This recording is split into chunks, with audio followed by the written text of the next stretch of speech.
Hello everyone, Squid Baconator here, reviewing cartoons, country music, and whatever else, and today is another list, the best and worst of MLP Season 5 so far.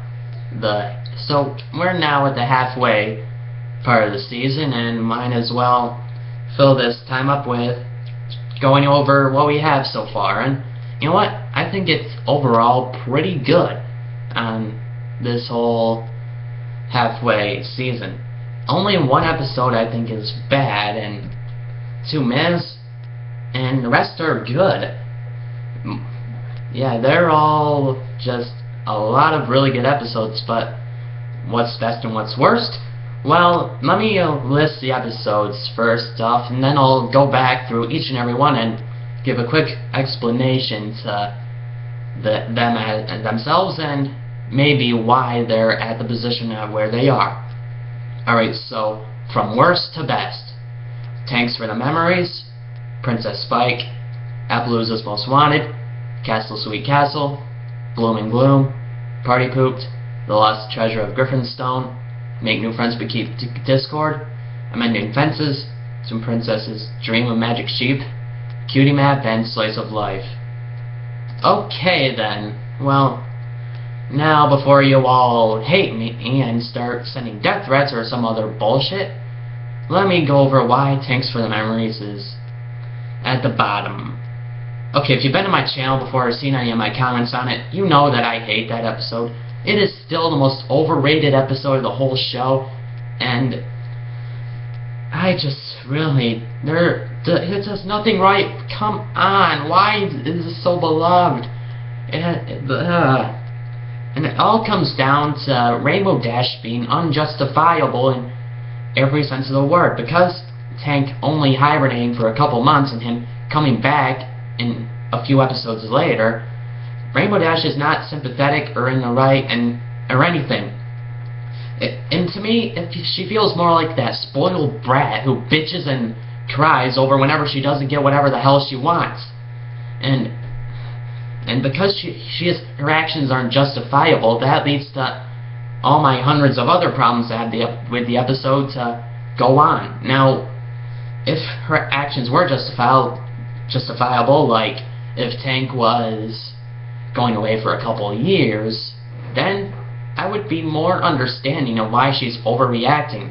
But no, it's just a couple months, he's back in a few episodes, and I don't want to say any more on that episode. Next. Alright, Princess Spike. Now to me this is close to a bad episode, but I don't consider it bad because, well, the beginning of the episode, at least for a little while, is pretty good. It just, I'm not sure how to feel about this episode. It's like, for example, when we get to the part where Spike is using his powers for selfish reasons, I mean, I'm mixed on this. Because, one, on the bad side, it's incredibly predictable, and it's just so predictable, and when he gets confronted about it, he doesn't want to face his punishment or anything. He's ready to run away, and that's a load of bullshit. But on the other hand, he does kind of deserve it for being a punching bag all the time. And yeah, other than that, it does some good, some bad. I just don't want to really talk about this episode. I mean, the first time I watched it, I didn't even sit through the whole thing, but I stopped like halfway because I really didn't want to watch any more of it. I just don't want to talk about it anymore. Alright, next up, Appaloosa's Most Wanted. Now, this episode, although while Princess Spike is on the lower side of meh, Appaloosa's Most Wanted is sort of in the middle, right smack dab in the middle, because, I mean, it's not that memorable, like, it's not all that enjoyable to watch, either. But then again, we do get Troubleshoes, who is a good character, and the last third of the episode is pretty good. But then we also have the CMC obsessing over their cutie marks, like it's Season 2, not Season 5. But anywho, other than that, not really that memorable of an episode. I mean, it's not bad, but not all that good.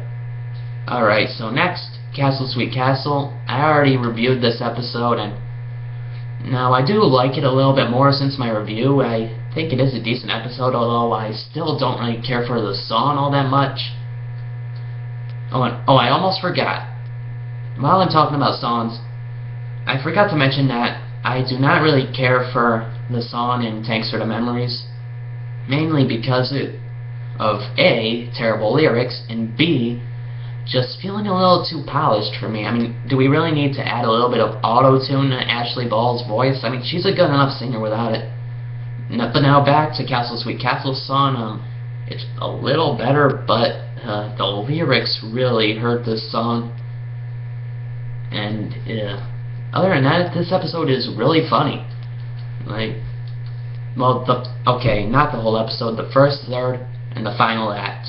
The middle of it, however, I don't really care for because it mainly has only the main 5 of the main 6, just fighting over decorations and whatnot. There are a couple funny jokes during that time, like with Bulk Biceps cameo. That was funny, but other than that, Although the ending I mentioned before I didn't really care for, now still don't really care about it. But I don't dislike it as much as I did before, but it still doesn't really work for me. Alright, Bloom and Gloom. I also reviewed it. I can't talk right now. Alright, Bloom and Gloom. This episode, I did not spend much time on a review for it, so all I can say is that it's a good dream episode. The dream sequences are nice. It has enough detail going for it in the background, like different changes between all the dreams, and it's decent humor, good moral, and another Luna episode, yay. Luna's awesome. Just saying that. Anyhow, Bloom and Gloom, good episode. Party pooped. Alright, so what do I not care about this episode? Well, mainly for most of the first few minutes, it's just this repetitive. Like, we're introduced to the Yaks, who I have to question also why Celestia would want them to be friends with them, because they're not all that friendly or whatnot, and they're not really likable until later on. So I question Celestia's judgment in wanting Twilight and the others to make friends with them. But okay. Then also, as I was saying, the first act, most part is repetitive and padding. It feels like, we know what's gonna happen.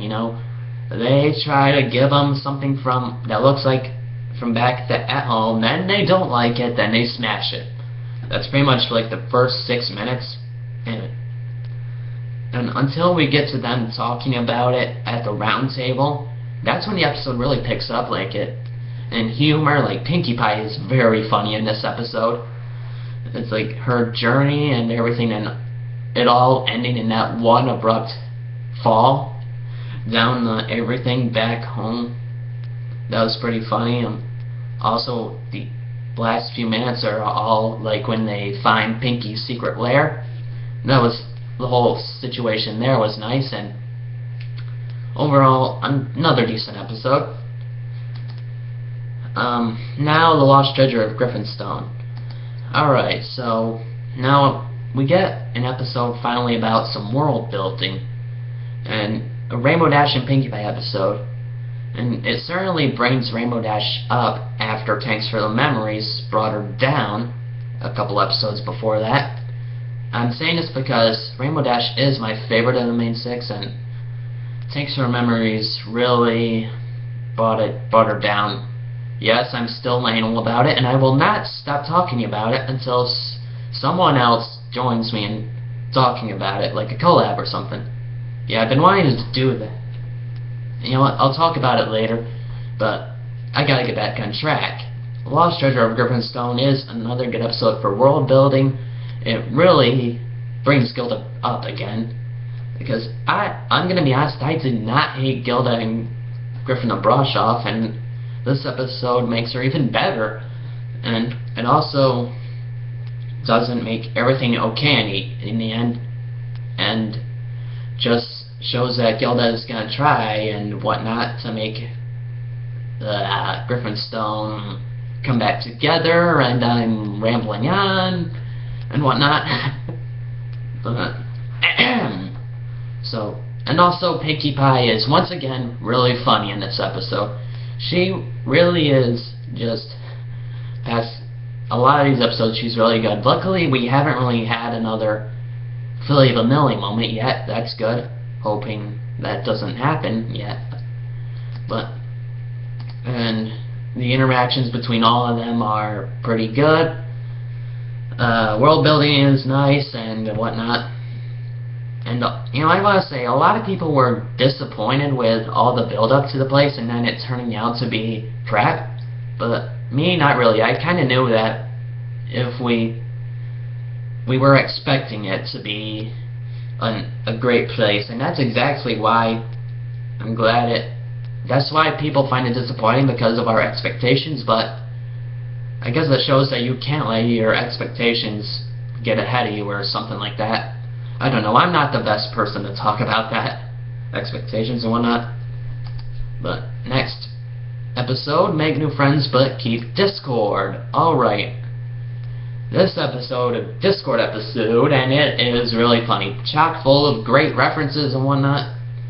Really funny in it.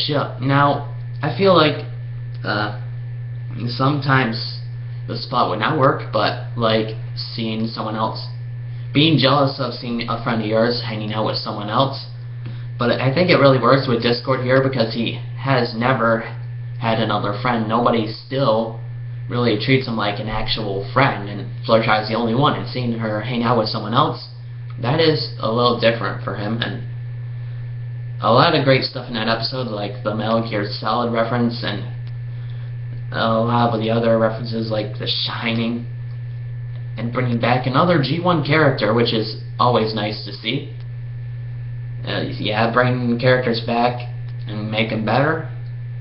I guess, I don't know, I've never seen G1 at all, so I wouldn't know how, if the Smooths got better or worse.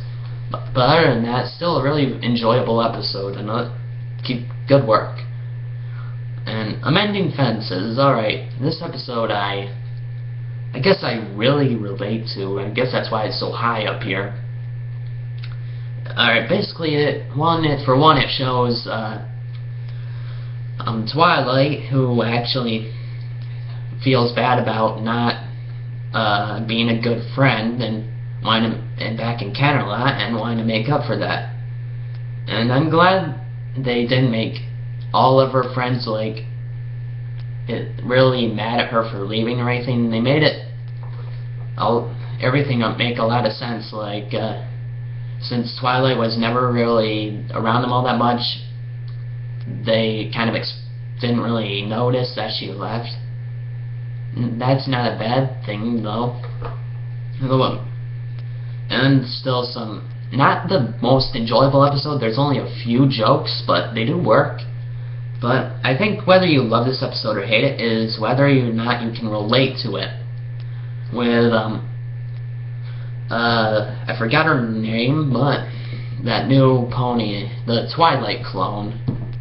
Yeah, I'm just gonna call her Twilight clone because that's pretty much what she is. And she is really a good example of what Twilight would have been if she never went to Ponyville. And I relate to this because all she does is like one thing, and that's kind of my life. Makes me think I do need to change.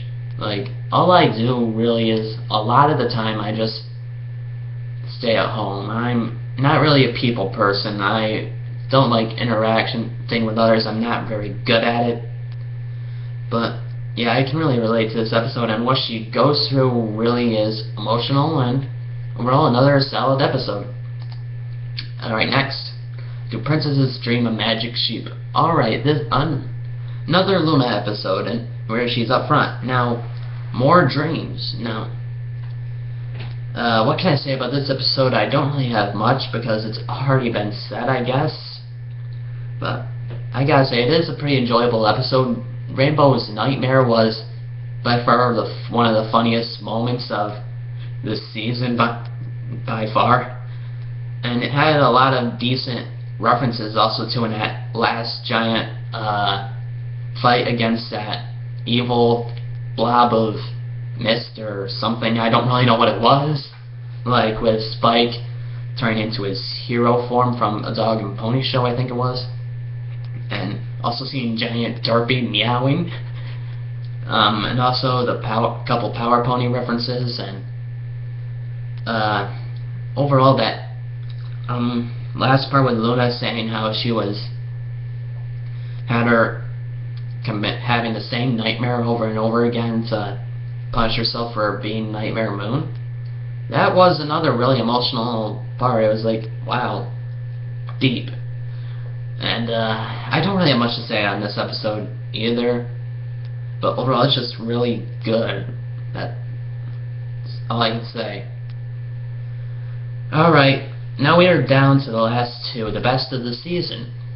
Of course, they are the season premiere and Slice of Life. Now, the season premiere is honestly my favorite of all of them so far, mainly because, well, it really steps away from the formula that we've seen premieres and finales come from, as many of people have already said. Like, the main six not defeating the bad guy in the end, having other ponies do it, and it being sort of a smaller event, and not being saved by a debatable Deus Ex Machina. Yes, I'm saying debatable because I don't really think any of them in the show have been Deus Ex Machinas, except for the one in Equestria Girls. That part, that rainbow thing, is the Deus Ex Machina. However, this episode had nothing that you can debate about that. It was smaller compared to that other two-parters and whatnot, and it was really enjoyable too. It had a lot of nice humor, nice new characters, and the villain actually got away, not to be reformed or anything. And we are probably to expect her to come back, and I am hoping that she does, and I'll be waiting for that. It'll be nice to see. And overall, another great pair of episodes. Alright, last up, the Slice of Life. 100th episode, big extravaganza. Alright, now this episode is, man, I just don't even know what to say. It's like, you can obviously tell that the writers really care about the fans this much. It shows that it's pretty obvious that after this episode, you can tell they have seen some fan works and whatnot, even though they're not allowed to say it. And to see them go through with this was a really bold move, to only use background characters, like to keep the main six in the background and sort of have the roles reversed. That was really a big move to make. And yeah, the story does not really flow well, but I still think it really good. Also, in my review I said I didn't think it was fan pandering, but I'm wrong. It is fan pandering to extremes, but there is a difference between good and bad fan pandering, and this is an example of good, you know. I don't know how to explain that though. Yeah, I'm just gonna stay silent. Overall, this episode just was really, really enjoyable. I mean, seeing all these background characters interact and whatnot, all in the frantic pace of trying to make a wedding on time. And the mayor's speech at the end was also really nice to hear and whatnot. People have already explained why that's pretty good, and overall it's one of my favorite episodes of the show, without a doubt. So that was that was the halfway point for season 5, and now this list will definitely be changing, of course. Like, some episodes may be on my final season end list, some episodes may be higher, some may be lower, but overall this was so far really good. I mean, only one bad episode and 2 episodes that are meh. That's for a pretty good start. And everything else was just very well executed, and you can tell they keep everyone at the writing staff and everyone else, the animation crew, keep putting more and more effort and keep improving on the show as the seasons go on. And I'm really glad to see that, and I can't wait till the season starts back up in the fall. So, what do you think of all these episodes? Do you think that this list could be changed or whatnot? Like, what would you think would be higher or lower? And blah blah blah. Like, comment, subscribe, blah blah blah. Squid a Baconator. See ya some other time.